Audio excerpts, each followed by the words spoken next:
निश्चित रूप से जब उसका बलात्कार हो रहा था, वो महिला अत्याचार से जूझ रही थी।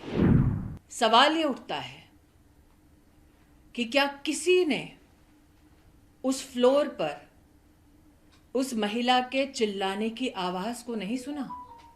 वो कौन है जिसकी वजह से अस्पताल में वो रेपिस्ट आश्वस्त था कि वो रेप करने के बाद घर लौट सकता है? एक लड़की का बलात्कार होता है अपने ही अस्पताल में। वो चिल्लाई तो किसी ने अस्पताल में सुना नहीं। मैं दोबारा कहती हूँ, तेरा रेप मेरा रेप की पॉलिटिक्स को बंद करें ममता दी। प्रदेश की होम मिनिस्टर ममता जी हैं। हेल्थ का चार्ज किसके पास है? मुख्यमंत्री कौन है? तो किसके खिलाफ वो प्रदर्शन कर रही थी? अपने खिलाफ। प्रोटेस्टर्स अनसेफ हैं, रेपिस्ट और मॉब सेफ है। ये कहां का न्याय है? मीडिया के रिपोर्ट्स के मुताबिक उस महिला के मृत शरीर से, आंखों से, वजाइना से खून बह रहा था। उसकी छाती पर वार हुआ था, पेट पर वार हुआ था, टांगों पर वार हुआ था, दोनों हाथों के नाखून टूटे पाए गए। निश्चित रूप से जब उसका बलात्कार हो रहा था, वो महिला अत्याचार से जूझ रही थी। सवाल ये उठता है कि क्या किसी ने उस फ्लोर पर उस महिला के चिल्लाने की आवाज को नहीं सुना? मीडिया की रिपोर्ट्स के अंतर्गत ये भी जानने में आया है कि 150 mg सीमन उस महिला में पाया गया। क्या ये एक रेपिस्ट का काम है? क्या ये संभव था कि वो व्यक्ति उस महिला को रेप भी कर रहा था, टांगे भी तोड़ रहा था, हाथ भी तोड़ रहा था, आंखें फोड़ रहा था, छाती पे मार रहा था, पेट पे मार रहा था? वो महिला चिल्ला रही थी और ना कोई सुन पाया, और ये सारा कृत्य उस एक रेपिस्ट ने अकेले किया। वो कौन है जिसकी वजह से अस्पताल में वो रेपिस्ट आश्वस्त था कि वो रेप करने के बाद घर लौट सकता है? वो कौन है जिसने इतने जघन्य अपराध के बाद भी अस्पताल के उसी फ्लोर पर रेनोवेशन जारी रखा? क्राइम सीन कितना बड़ा है? अस्पताल में ये किसने डिसीजन लिया? वो कौन है पुलिस में जिसने इस महिला के माता पिता को फोन कर कर ये कहा कि लड़की ने आत्महत्या की है? उस ऑफिसर के खिलाफ अब तक क्या कार्रवाई हुई है?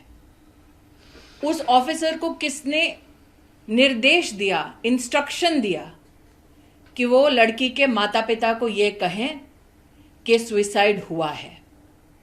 वो ऑफिसर और उसका अगर सुपीरियर ऑफिसर है तो वो इस निष्कर्ष पर कैसे पहुंचे, और अगर किसी के इशारे पर पहुंचे तो वो व्यक्ति कौन है?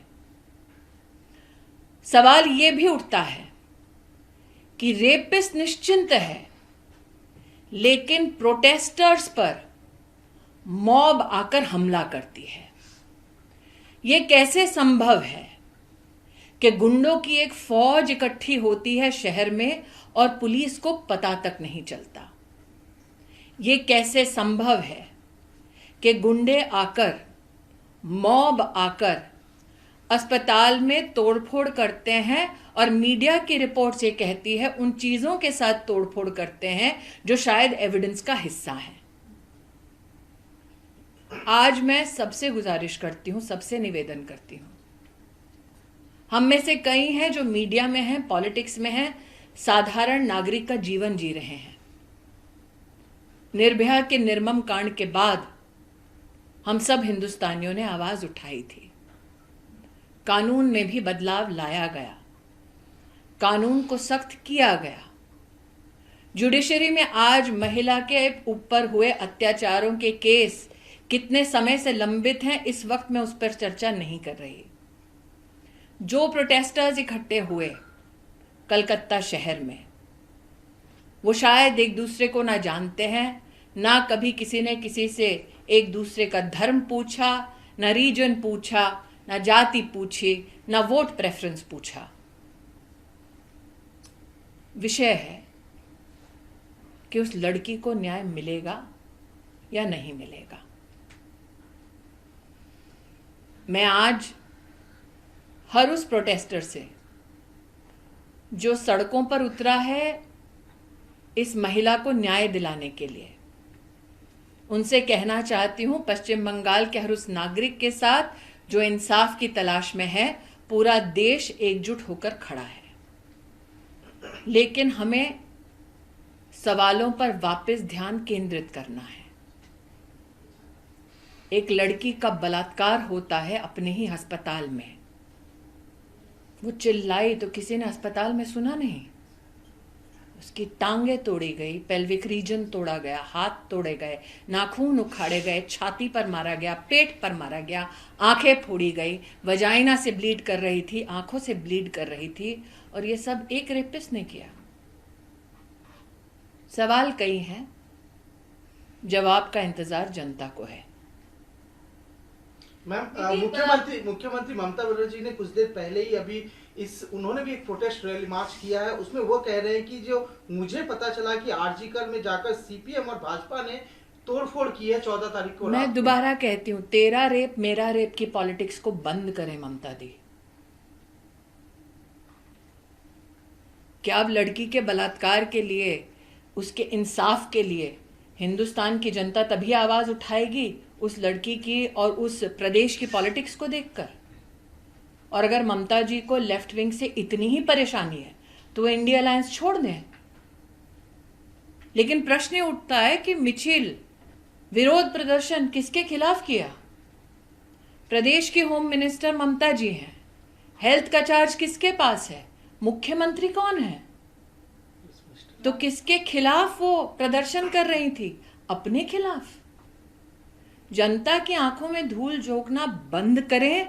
जनता जो जवाब मांग रही है उन जवाबों को दें। किसके आदेश पर यह कहा गया कि लड़की ने सुसाइड किया था? क्यों, अगर माता पिता पिटीशन कर रहे हैं कि 150 mg सीमेन है, तो क्या उसका उल्लेख एफआईआर में है? किसने मॉब को अलाउ किया एकत्रित हो और प्रोटेस्टर्स को पीटे? प्रोटेस्टर्स अनसेफ हैं, रेपिस्ट और मॉब सेफ है। ये कहां का न्याय है?